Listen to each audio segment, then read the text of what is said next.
नमस्ते दोस्तों। आज मैं आपके लिए एक नई सीरीज़ स्टार्ट कर रहा हूँ। ये सीरीज़ कहानियों की है। ये कहानियाँ प्राचीन कहानियाँ हैं जो बच्चे, वयस्क, सारी सभी एज वर्ग के लोगों के लिए, सभी के लिए काफ़ी अच्छी है और ये आपको शिक्षा देगी। आप अपने बच्चों को ये कहानियाँ सुना सकते हैं। आप कभी किसी कॉर्पोरेट में हो या कंपनी में हो या अपनी लाइफ में अपने दोस्तों से ये कहानियाँ शेयर कर सकते हैं। इन कहानियों का मेन पर्पस आपको विज़डम देना है।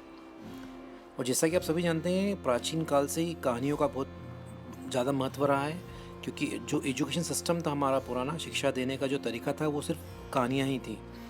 तो कहानियाँ हमारे सबकॉन्शियस माइंड में आती हैं, हमारे बिहेवियर में चेंज लाती हैं और कहानियाँ हमें विजडम देती हैं। इसलिए कहानियों का बहुत अत्यधिक महत्व है और मैं ये आज से नई सीरीज़ स्टार्ट कर रहा हूँ। तो आज की मेरी कहानी है, भगवान आपकी प्रार्थना क्यों नहीं सुनते हैं। आप सभी लोगों को काफ़ी क्वेश्चन रहे होंगे कि भगवान आपकी प्रार्थना सुनते नहीं हैं। आप हज़ारों बार हज़ारों चीज़ों के लिए प्रार्थना करते हैं, पर वो आपकी प्रार्थना कभी पूरी हो भी जाती है, कभी नहीं भी होती है। तो आपको हमेशा भगवान से शिकायत रहती है कि आपकी प्रार्थना स्वीकार क्यों नहीं हो रही। इसी सब्जेक्ट पे बेस्ड है स्टोरी। तो मैं स्टोरी स्टार्ट करता हूँ। ऐसा कहा जाता है कि भगवान पहले धरती पर ही रहते थे और जैसा कि आप सब रहते हैं अपने घरों में, उनका भी एक घर था। जब भगवान धरती पर रहते थे तो लोग मंदिर में उनसे प्रार्थना करने नहीं जाते थे, सीधे उनके घर पे उनसे प्रार्थना करने जाते थे।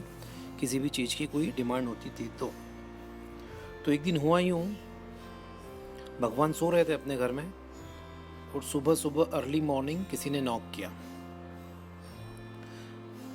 जब भगवान ने गेट खोला तो देखा तो सामने एक किसान खड़ा हुआ था। भगवान को आश्चर्य लगा, किसान इतनी सुबह। किसान ने भगवान से प्रार्थना की, हे भगवान, आज मैंने खेत में बीज बोए, तो मैं आपसे प्रार्थना करता हूँ कि आज आप बारिश करवा दीजिएगा, क्योंकि अगर बारिश होगी तो मेरी बुआई सफल हो जाएगी और मेरी फसल अच्छी होगी। तो इसलिए प्लीज़ आप याद रख के आज बारिश ज़रूर करवाइएगा, क्योंकि मैंने आज बीज बो रखे हैं। भगवान ने उसे हामी भर दी कि हाँ, मैं कोशिश करता हूँ, और भगवान फिर सोने चले गए। थोड़ी देर बाद फिर भगवान के घर के डोर पे नॉक हुआ। भगवान ने फिर दरवाज़ा खोला, देखा तो एक लेडी, एक औरत, एक महिला खड़ी हुई है, भगवान से हाथ जोड़ के प्रार्थना करती हुई। भगवान ने उसकी तरफ देखा और पूछा कि आप सुबह इतनी इतनी सुबह यहाँ। उस औरत ने भगवान से प्रार्थना की, भगवान, आज मैंने अपने घर के सारे कपड़े धोए हैं, तो इसलिए मैं आपसे प्रार्थना करती हूँ कि आज तेज़ धूप निकला दीजिए, ताकि मेरी मेहनत सफल हो जाए और मेरे घर के सारे कपड़े सूख जाएं। भगवान ने महिला की तरफ देखा और भगवान ने कहा, मैं कोशिश करता हूँ। ऐसा कहकर भगवान फिर सोने चले गए। अब भगवान गहन चिंतन में थे कि किसकी प्रार्थना स्वीकार की जाए। इतनी थोड़ी ही देर में फिर डोर पे किसी ने नॉक किया। भगवान चिंतित थे। भगवान ने सोचा, ये अब पता नहीं कौन होगा और क्या प्रार्थना लेके आया होगा।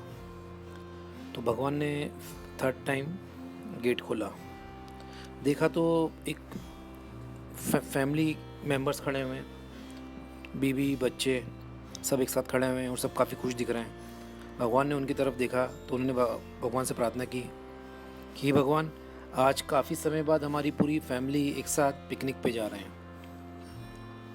और हम चाहते हैं कि हम यह चांस, ये जो मौका है सबका साथ जाने का, ये काफ़ी दिनों बाद आया है।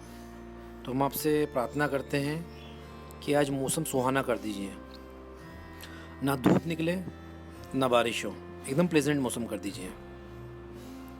भगवान ने उनकी तरफ देखा। भगवान ने फिर हामी भर दी कि हाँ, मैं कोशिश करता हूँ, और भगवान आके गहन चिंतन में डूब गए। काफ़ी सोचने समझने के बाद भगवान को धरती छोड़ के जाना पड़ा। उनको धरती से भागना पड़ा, वो पृथ्वी छोड़ के ही चले गए। ये कहानियाँ ख़त्म हो जाती हैं। इस कहानी का सार ये है कि आपकी प्रार्थना हर बार स्वीकार नहीं हो सकती, क्योंकि आपकी प्रार्थना आपस में इतनी विरोधाभासी होती है कि एक की प्रार्थना स्वीकार करना मतलब दूसरे की प्रार्थना को अस्वीकार करना। तो इसलिए यह कहानी हमें शिक्षा देती है कि जो भी अ, ईश्वर दे, जो भी भगवान दे, उसे आप हँसी-खुशी एक्सेप्ट कीजिए।